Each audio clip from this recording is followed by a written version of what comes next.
The slap hit like a gunshot sharp sudden final. Morales and Sons. Barbershop went dead silent. Clippers froze mid-air jazz, skipped on the old radio, and every head turned toward the chair where a heavy-set black man sat perfectly still. No flinch, no words, just a slow, measured breath that cut through the shock.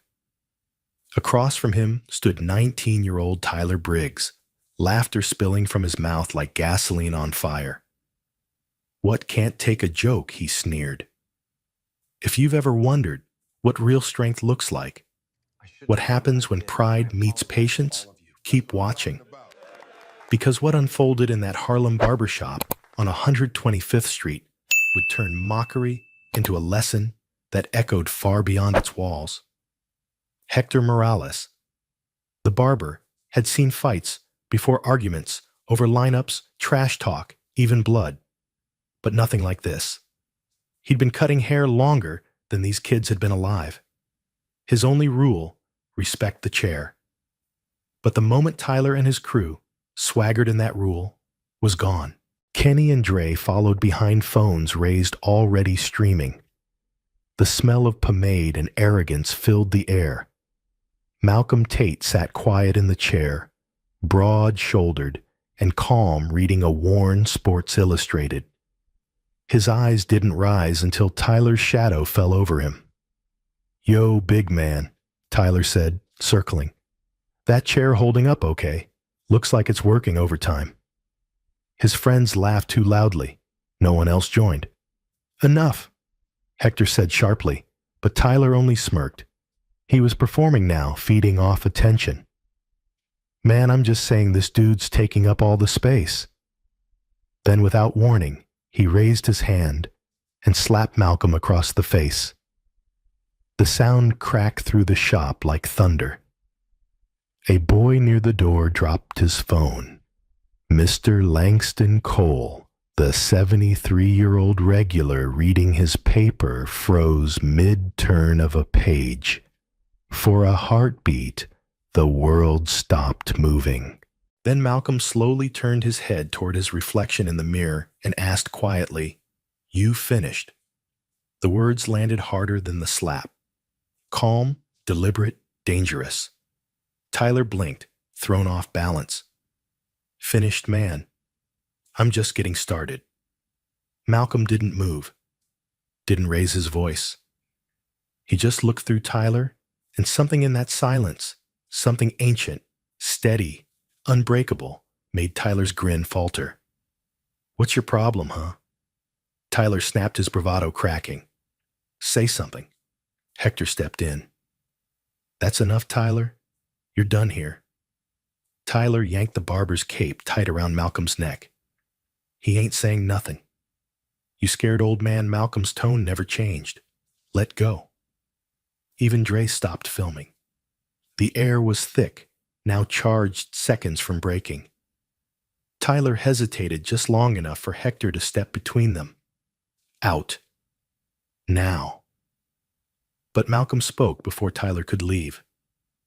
"Come back next Saturday," he said, calm as ever. 2:00. Same chair. "What?" Tyler laughed nervously. "You want a rematch? You gonna fight me?" Malcolm met his eyes through the mirror. "Something like that. Gloves, rules, and witnesses. You'll see." Hector's face drained. "Not here." Malcolm nodded toward him. "If it happens, your rules." Hector exhaled slowly. "No headshots. First to 3 body blows. You break it, it's over." Tyler grinned, needing to recover his pride. "Fine by me. I'll finish him in 30 seconds. A quiet voice came from the corner. Jamal, the teenage kid who'd been watching the whole thing. "You sure you want to do this, man?" Tyler ignored him. He had an audience. He couldn't back down now. Malcolm stood. The chair exhaled beneath him. His movement was slow, precise, too precise for a man his size. When he extended his hand to seal the deal, Tyler smirked and grabbed it. The handshake lasted 1 second too long. The strength in that grip made Tyler's smile slip. "Deal," Malcolm said softly.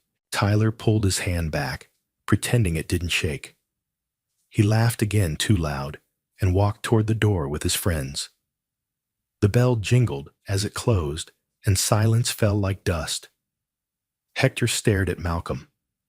"You don't have to do this." Malcolm laid a 20 on the counter, his voice quiet. Some lessons only work when they're witnessed. When he stepped out into the Harlem sun, the whispers started. By evening, the video would circle the neighborhood. By morning, half the city would be waiting for Saturday. But none of them, not Tyler, not the crowd, not even Hector, knew who Malcolm Tate really was. Once upon a time, they'd called him the Brick House. 40 fights, 40 wins. And next Saturday, one more lesson. His 41st was waiting. By Monday morning, Harlem was humming with the story. Nobody could quite say who shared it first, but by the time the sun burned through the haze above 125th Street, everyone had heard a big man named Malcolm Tate had been slapped at Morales and Sons and hadn't lifted a finger, and then calmly invited his attacker back for Saturday. In a neighborhood that thrived on rhythm and repetition, the tale moved like music. Every block added its own verse. At the bodega on Lenox Avenue, old men argued about it over coffee. Man takes a slap, says, "Come back next week." Either he's crazy or he's planning something. At the subway station, a saxophonist worked it into his patter between songs. "Respect, folks. Respect it. Cuts deeper than any blade." By lunchtime, someone had edited Dre's shaky phone video into a short clip with dramatic music, and it was bouncing through group chats faster than anyone could hit delete. Hector Morales tried to ignore it, but the whispers found their way into his shop like wind through a cracked window. Customers leaned on the counter and asked, "That true Hector?" He really just sat there. Others came just to look at the chair, as if it were some sacred relic. Hector hated that. His barbershop had always been about peace talk and fresh fades, not spectacle. One night after closing, he sat alone, sweeping the same square of floor for the 5th time. His sister Teresa called from Mount Sinai, where she worked the night shift as a nurse. "I saw the video," she said. "People are calling your shop the next fight club." Hector groaned. "It's not a fight. It's a lesson. Or at least I hope it will be." Teresa's voice softened. "Then make sure nobody gets hurt. Not in your place. Not again." Across town, in a cramped apartment that smelled faintly of cheap cologne and regret, Tyler Briggs scrolled through his phone. Comments flooded every post he had ever made. Some called him brave, others cruel. The word coward showed up too many times to count. He threw the phone aside and paced. His dad, still in his bus driver's uniform, looked up from the kitchen table. "What did you do this time?" Tyler's voice cracked. "Nothing. I just—" He stopped. The lie hung between them. His father sighed. "Son, the whole world's seen you act a fool. Best thing you can do now is face whatever's coming like a man." Tyler didn't answer. He didn't know how. Meanwhile, Malcolm Tate kept to his routine. He rose early, walked 5 blocks to the Harlem Rec Center, and volunteered at the youth boxing program 3 afternoons a week. The gym smell-old sweat chalk leather was familiar, almost comforting. But the kids didn't know who he used to be. They knew him as Mr. Tate, the quiet coach who taught them how to breathe right and move their feet before they ever threw a punch. That week, he added one new rule to his lessons. Control is everything. Anybody can hit. Few can hold back. The kids didn't get it yet, but they would. Word spread to Pastor Raymond at the neighborhood church, who mentioned it during Wednesday's service. Let us pray. He said that when tempers flare and egos rise, wisdom steps in before fists do. People nodded, thinking of the barbershop, though nobody said it out loud. Harlem had seen too many young men destroyed by moments that should have ended with a conversation instead of a swing. By Thursday, news crews had started calling Morales and Sons. Hector didn't answer. He unplugged the shop phone. But that didn't stop the line outside. People wanted to know if it was real, if the fight was happening, if they could watch. Jamal, the skinny teenager who'd witnessed it all, stood by the door one afternoon, pretending to clean the glass just to listen. "You think the big man's gonna show?" someone asked. Another man chuckled. "If he don't, kid'll think he's king of Harlem." That night, Jamal went home and opened his cracked tablet. He replayed the slap again and again. What stuck with him wasn't the violence, it was the stillness after. He'd never seen anyone meet cruelty with composure like that. His mother knocked on his door. "Homework?" she asked. Yeah, he lied. But he wasn't studying math. He was studying Malcolm. Friday came heavy with anticipation. Flyers started appearing near the barbershop, anonymous printouts reading Saturday 2 p.m. Respect lives here. Hector didn't post them, but he didn't tear them down either. Maybe a little publicity would make people behave. Maybe. Malcolm walked into the shop late that afternoon, quiet as always. The chatter died. Even men twice his size seemed to shrink. He smiled warm but weary. "Hector," he said, "I came to make sure the rules are clear. No headshots, no ego, no crowd, if you can help it." Hector nodded, rubbing the back of his neck. "I'm trying. But Harlem loves a show." Mr. Langston Cole, perched in the window seat, closed his newspaper. "This isn't a show, son. It's a sermon. Just make sure they hear it." Outside, kids on scooters passed by shouting, "2 o'clock tomorrow." The words bounced off brick walls like a countdown. Inside, Hector hung a hand-painted sign over the mirror, "Respect first." When Malcolm left, he walked south down the avenue past the old church, past a line of street vendors selling sunglasses and incense. A man selling bootleg DVDs called out, "Hey, champ, you ready?" Malcolm didn't break stride. "Always ready," he said, and kept walking. At a corner deli, a radio crackled with a talk show debating the upcoming Harlem Showdown. One host laughed. "You ever heard of a man scheduling a fight a week in advance? Either he's brilliant or suicidal." His partner replied, "Or maybe he's got nothing to prove." That's a different kind of danger. Friday night settled over the city like a held breath. Tyler stood alone on the basketball court behind his building, throwing punches into the cold air, each one less confident than the last. His reflection in the chain-link fence stared back, tired and uncertain. He'd never gone 5 days thinking about one man this much. Up on 125th, Hector turned off the lights and locked the shop. The streets were quieter than usual, a rare stillness before a storm that wasn't weather at all. Somewhere in that silence, a promise hung in the Harlem air. Tomorrow, something would be settled, but not in the way anyone expected. Saturday arrived with a sky the color of brushed steel and a wind that couldn't decide whether to be warm or cold. By noon, Morales and Sons Barbershop didn't look like a barbershop anymore. It looked like a stage. The mirrors gleamed, the chairs were pushed back, and a strip of white tape on the floor marked the small square that would serve as the ring. Hector Morales had been up since sunrise, rearranging furniture, testing lights, and praying under his breath that nobody got hurt. By 1:30, people had already filled every inch of space.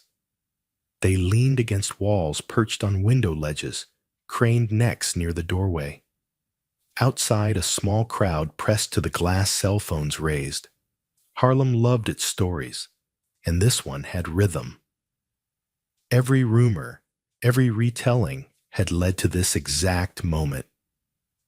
A retired NYPD officer named Frank Lewis, who lived 2 blocks away, had volunteered to keep time and make sure things stayed civil.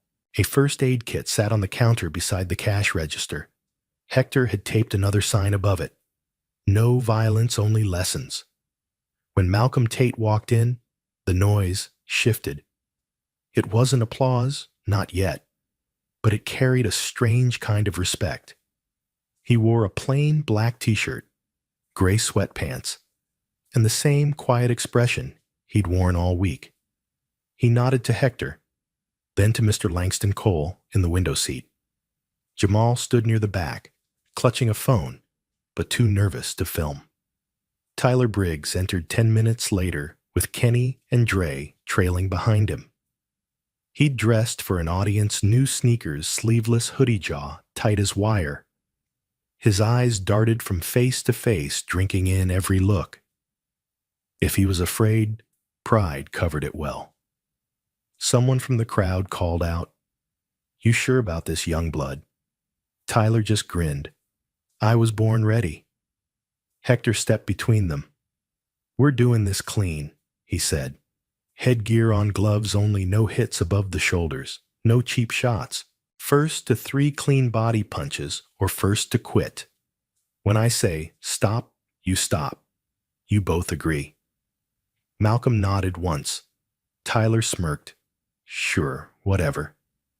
Hector handed the gloves around, 2 pairs borrowed from the rec center where Malcolm volunteered.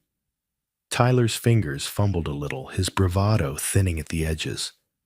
Malcolm's movements, by contrast, were fluid, automatic.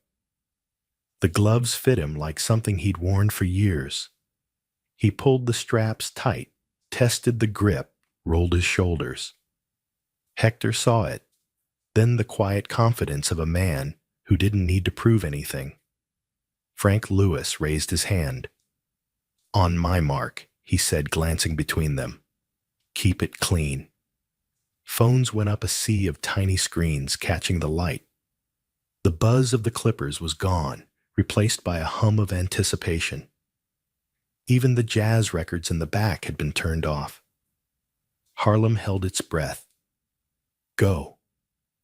Tyler lunged first, a flurry of punches aimed high, wild, desperate to look powerful.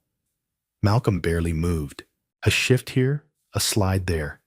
Each motion, precise, economical. The gloves whooshed through empty air.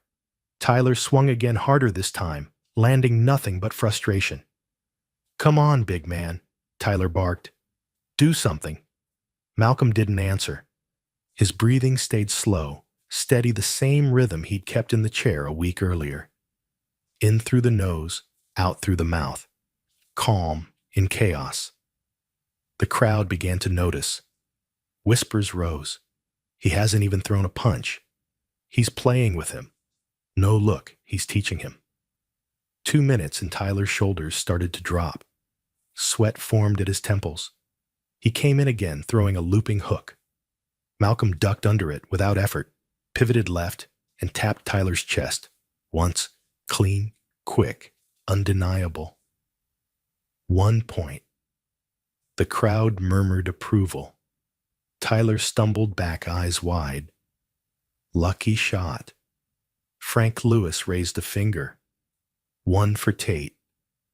Tyler charged again, pride louder than reason. Malcolm sidestepped, blocked one glove with his forearm, and answered with another clean shot to the ribs. 2. The room erupted in gasps. Kenny lowered his phone, whispering, "Yo, this ain't right." Jamal's heart hammered. He'd never seen anyone so composed, so centered. Malcolm wasn't fighting, he was conducting. Every move deliberate, every reaction measured. By the third minute, Tyler's breathing was ragged. He threw a desperate combination, missing each one by inches. Malcolm moved like a water patient, unhurried. Then with one subtle step, he closed the distance and placed his glove lightly against Tyler's chest. 3. 3 points, Tate wins, Frank announced. The room exploded not with cheers, but with disbelief. Phones were everywhere, capturing the image. A young man bent over, gasping, and a bigger man standing above him without breaking a sweat. Hector stepped forward, hand raised for calm. Enough, he said. It's done. Tyler looked up, face red, not from the hits, but from something worse, humiliation. You think this proves something, he spat. You think this makes you better. Malcolm removed his gloves, slowly setting them on the counter. No, he said softly. It proves I didn't need to hurt you to win. The crowd fell quiet again, the kind of silence that feels like understanding. Outside, a siren wailed in the distance. Inside, only breathing. Hector's voice cut through gently. That's what honor looks like, he said, knowing when you could and choosing not to. No one spoke after that. Even Tyler stayed silent, staring at the floor chest, rising and falling, realizing maybe for the first time that strength wasn't measured in noise or muscle, but in restraint. And though nobody said it out loud, everyone in that room knew something had shifted. The Barbershop, once just a place for haircuts and gossip, had become something else entirely. A classroom where respect once lost had finally been redefined. The moment Frank Lewis called it, the room didn't erupt into celebration. It froze. Tyler Briggs bent over his gloves on his knees, breath scraping his throat.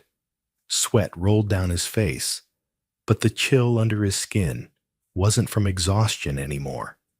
It was from realization. The kind that starts in your stomach and climbs up your spine until it squeezes your chest. He'd thrown everything he had and hadn't landed a single clean hit. The man he'd mocked all week hadn't even tried to hurt him. Malcolm Tate stood a few feet away, chest rising and falling in a calm rhythm. He looked neither triumphant nor smug, just still like someone who'd already moved past the fight, while everyone else was still catching up. The barbershop buzzed with whispers. Phones had stopped recording. Nobody quite knew what they'd just witnessed. Hector Morales stepped forward, wiping his hands on a towel that didn't need wiping. Tyler, he said, voice, even but sharp enough to cut through the murmuring. You need to listen. Tyler didn't answer. His pride was cracked, wide open, leaking embarrassment. Hector looked at Malcolm, then back at the crowd. His eyes swept over Jamal, Mr. Cole, the men at the mirrors, the people outside pressing against the glass. He took a deep breath and spoke the 5 words that had been burning in his chest since the week before. He is undefeated in 40 fights. It wasn't shouted. It didn't need to be. The words fell like a hammer ringing off the tile and mirror glass. Every head turned to Malcolm. For a long second, the room held its breath, waiting for denial or confirmation. But Malcolm didn't speak. He just lifted his gaze toward the ceiling, as if the answer had always been written there. Phones came alive again, not filming, but searching. Malcolm Tate boxer, someone muttered. Wait, oh my God. The brick house, another voice read from a screen. 40 wins, no losses. Retired 8 years ago. Gasps rippled through the crowd. Dre lowered his phone slowly, his hands trembling. Yo, Tyler, he whispered. He's for real. He's the guy. Tyler looked up, face pale. No. No way. Hector nodded toward Malcolm. Way. You've been standing here mouthing off to a man who could have knocked you through that wall without breaking a sweat. But he didn't. You know why Tyler didn't answer. His mouth worked, but nothing came out. Because that's not who he is anymore, Hector said. He didn't need to prove he was stronger. He already knew it. Mr. Cole stood from his seat, his cane tapping the tile like a gavel. Young man, he said quietly, you just met the rarest kind of fighter, the kind who wins by walking away. The crowd parted a little as Tyler stumbled backward, his eyes wide and glassy. Shame flushed through him like heat. Why didn't you say something? He blurted at Malcolm. You could have told me who you were. I would have stopped. Malcolm interrupted gently. You would have stopped because you were scared, not because you understood. Fear doesn't change people. Understanding does. Tyler's voice broke. I didn't know. I swear I didn't know. Malcolm removed his gloves, setting them neatly on Hector's counter. Now you do, he said. So the question is, what are you going to do with it? The words hit harder than any punch. Tyler sank into one of the waiting chairs, his shoulders shaking. For the first time all afternoon, he looked small. His friends hovered behind him, unsure whether to stay or disappear. Malcolm took a step closer, his voice steady but kind. I spent years fighting for trophies that collect dust. But then my son needed a different kind of fighter, someone who could show him that being a man isn't about hitting harder. It's about standing taller after you've been hit. That's why I stopped. That's why I walked away. The room went silent again. Even the people outside stopped talking. The story behind the stillness suddenly made sense. Tyler swallowed hard. You could have destroyed me, he said quietly. Malcolm nodded once. That would have been easy. Teaching you this way, that's the hard part. Tears welled in Tyler's eyes. I'm sorry, he whispered, for the slap, for the words, for everything. Malcolm held his gaze, then nodded. Apology accepted. But not because I pity you, because I believe you can be better. Hector stepped in, breaking the heavy air with a hand on Tyler's shoulder. You humiliated a man publicly, he said. Now make it right the same way. Tyler stood trembling. He turned to the crowd. I was wrong, he said, voice uneven but growing stronger. I thought strength meant making someone feel small. I thought being loud meant being heard. I see now it's the opposite. The men in the shop watched quiet, respectful. No jeering, no smirks. Just listening. Tyler turned back to Malcolm. You didn't just beat me, he said. You showed me something I didn't know I needed to see. Malcolm extended his hand once more. Then you learned the right lesson. When their hands met this time, there was no performance, no bravado, just the quiet handshake of two men who finally understood each other. The applause that followed wasn't loud. It was low and sincere, a sound of relief more than victory. Outside, the Harlem breeze pushed through the open door, carrying the sound of traffic and church bells. Inside, Hector took the towel from around his neck and hung it carefully beside the mirror. 40 fights, he said softly. 40 wins. Then he looked at Malcolm. And today makes 41. Malcolm smiled faintly. Not a fight this time, he said. A choice. And in that small barbershop on 125th Street, with sunlight spilling across the taped square on the floor. Everyone finally understood what real strength looked like. The Monday after the showdown, Harlem felt lighter somehow. The story had spread far beyond 125th Street, passed through text threads, shared in church basements, retold at bar counters and barber chairs all over the city. But in Morales and Sons, life returned to its rhythm. Clippers buzzed. Jazz played low. The smell of talcum and aftershave floated in the air. Still, something had changed.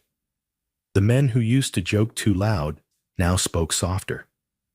Conversations that once danced around pride and toughness turned toward fatherhood, forgiveness, and what it meant to be decent. The mirror behind Hector's main chair reflected more than haircuts now. It reflected a lesson that had taken root. Above that mirror hung a small frame sign Hector had added over the weekend. Respect first signed by everyone who learned it the hard way. Tyler Briggs came by that Tuesday. No entourage, no swagger, just a kid with his hat in his hands. The crowd didn't film him this time. He walked up to Malcolm Tate, who was sitting in his usual chair, waiting for a trim. "Mr. Tate," he said quietly, "I wanted to show you something." He handed over his phone. His social media page was nearly empty. He'd deleted every clip of that first encounter, every mocking post, every comment thread filled with cruelty. I figured, if I'm going to change, it's got to start there. Malcolm looked at him, nodded once. "That's a good start." Tyler swallowed. "I also went back to the rec center. They said you used to volunteer there. I signed up to help out. Kids need tutors, right?" A smile ghosted across Malcolm's face. "They do. Especially ones who can show what accountability looks like." Mr. Langston Cole, sitting by the window, as always spoke up without lowering his newspaper. "Son, you're doing more good by erasing noise than you ever did by making it." Tyler chuckled nervously. "Trying, sir." The door opened, and Jamal stepped in a backpack slung over one shoulder. He waved to Hector, then hesitated seeing Tyler. "Hey," he said softly. "You're the guy from—" "Yeah." Tyler interrupted, sparing him the awkwardness. "That was me." Jamal nodded, then smiled a little. "I saw the video. The part after. My mom said you looked like you were learning." "Still am," Tyler said. "Every day." Hector motioned for them to sit. "You boys stick around," he said. "Got a new rule around here. Nobody leaves this shop without a haircut or a lesson." That afternoon, Malcolm's story reached further than anyone expected. Local news ran a short piece titled, "The Fighter Who Chose Peace." The camera caught Malcolm walking down the street with his son Marcus, a shy 16-year-old who'd been watching from home when it all unfolded. The anchor's voice said something about a reminder that strength comes in many forms.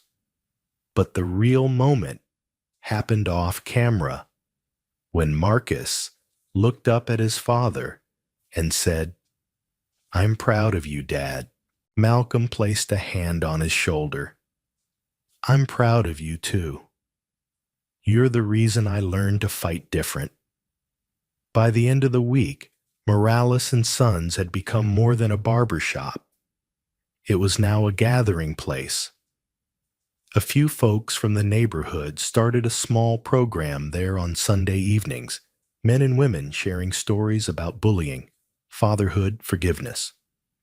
They called it 41 Choices, after Hector's quiet declaration. That afternoon, 40 fights won in the ring, and one more by choosing peace. The mural appeared a week later. Painted on the side of the building, it showed two hands meeting midair, not fists, but open palms, set against a background of Harlem brownstones. Across the top, bold white letters read, "Respect first." Underneath, in smaller print, "Dedicated to those who learn before it's too late." Malcolm visited it once after hours. The street was quiet, the paint still smelling faintly of fresh color. He stood there a long while, the night air cool on his face. A stranger passing by recognized him, stopped, and said, "You're that fighter, right? The one who didn't throw a punch." Malcolm smiled. "That's me." The man nodded. "You changed that kid's life." Malcolm looked at the mural again. Maybe. But more important, he's changing his own. Back inside the shop, Hector was cleaning up, sweeping the day's last clippings into a pile. "You know," he said to Malcolm, "you never did tell me why you came back that first day after the slap. You could have walked away." Malcolm took a moment before answering. Because walking away would have taught him nothing. And because there's a difference between avoiding conflict and transforming it. One is silence. The other is purpose. Hector nodded, smiling to himself. 41 choices, he said softly. I like that number. As the evening settled, Jamal was still sitting near the back, sketching the mural in his notebook. Tyler was helping Mr. Cole pack up his cane and coat. The chatter was low, calm, and genuine. Harlem outside kept its rhythm, but inside Morales and Sons, something steady and sacred had taken root. Malcolm stood ready to leave. "Same time next week?" Hector asked. "Same time," Malcolm said. "But next week, it's just a haircut." Hector grinned. "That's what you think." They laughed, the sound easy and real. The bell over the door jingled as Malcolm stepped out into the Harlem dusk. The sun was slipping behind the buildings, the sky glowing orange and gold. For a man who'd won 40 fights in his life, it was that last one won not with fists, but with grace that mattered most. And somewhere between the heartbeat of the city and the hum of a barber shop, the lesson lived on true victory doesn't leave bruises. It leaves change. When the story of Malcolm Tate finally came full circle, Harlem wasn't just talking about a fight anymore. It was talking about a transformation. Morales and Sons Barbershop, once a corner of laughter, swagger, and friendly debate, had become something sacred. The slap that once broke the air had become legend, a moment that turned a neighborhood into a classroom and a man's silence into a sermon. Malcolm Tate walked into that shop, an ordinary man or so, everyone thought. No one could have guessed that beneath the calm voice and quiet eyes lived the brick house, an undefeated light heavyweight fighter who'd walked away from glory at his peak. He didn't retire because he was tired. He retired because his son needed something more than a champion. He needed a father who could teach him that strength has nothing to do with muscle and everything to do with mercy. When Tyler Briggs, a 19-year-old, fueled by pride and insecurity, stepped into the barbershop that afternoon, he thought he was in control. He had an audience, a phone camera, and a crowd that rewarded cruelty with laughs and likes. He saw a heavy-set man sitting quietly and thought he'd found an easy target. He didn't see the years of discipline behind those calm eyes, or the power in that stillness. The slap he delivered wasn't just physical. It was symbolic of the way society often treats people who don't fit a certain mold. Mock first, understand later. But Malcolm didn't flinch. He didn't swing back. Instead, he chose something far more dangerous to ego than a punch. He stayed still. That silence forced everyone in that room, Tyler included, to see themselves. It was the first crack in the armor of arrogance. And a week later, when Tyler returned thinking he was coming for a fight, he walked straight into a revelation. The crowd was buzzing phones, ready tension thick enough to cut. What they witnessed wasn't a brawl. It was a masterclass in restraint. Malcolm moved like a man who'd spent a lifetime understanding distance timing and control. Tyler's wild punches met nothing but air. Every swing he threw was met with calm precision and the soft whisper of Malcolm's breath, steady, composed, untouchable. 5 minutes later, when Tyler finally dropped to his knees, gasping for air, the entire barbershop realized they hadn't been watching a fight. They'd been watching a man show what power really looks like. And when Hector Morales, the barber, finally said the words, "He is undefeated in 40 fights," it was like a mirror breaking. The same crowd that once cheered for humiliation now stood in awe of humility. Malcolm could have destroyed Tyler. One clean shot and it would have been over. But he didn't. Because he wasn't there to win, he was there to teach. And what he taught went beyond boxing. He showed that real victory isn't about domination. It's about transformation. When the truth came out about who Malcolm was, about why he walked away from the ring, the story took on new meaning. It wasn't about revenge or redemption. It was about legacy. Years earlier, his son Marcus had tried to take his own life after being bullied for his weight. Malcolm had made a vow that day to become the kind of man his son could look up to, not because he was feared, but because he was kind. He gained weight, deliberately left behind fame, and learned how to live quietly. Every day was a different kind of training, not for combat, but for character. So when Tyler mocked him, he saw more than a bully. He saw a reflection of every kid who ever made his son feel small.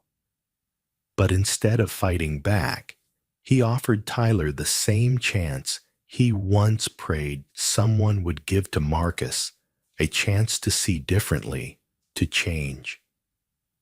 And Tyler did. The boy who came in with a camera and a smirk came back weeks later with an apology and a purpose. He deleted the videos, volunteered at the rec center, and began mentoring kids who looked up to him for reasons that finally mattered. That's what makes this story powerful. It didn't end with a fight. It ended with forgiveness. In a world that confuses anger with strength and volume, with confidence, Malcolm Tate's story is a reminder that real power lives in patience. The greatest victories you'll ever win are the ones nobody sees, the moments you choose to breathe instead of break, to understand instead of react. Maybe you're not standing in a Harlem barbershop, but we all face our own slap moments. A coworker disrespects you. A stranger mocks you.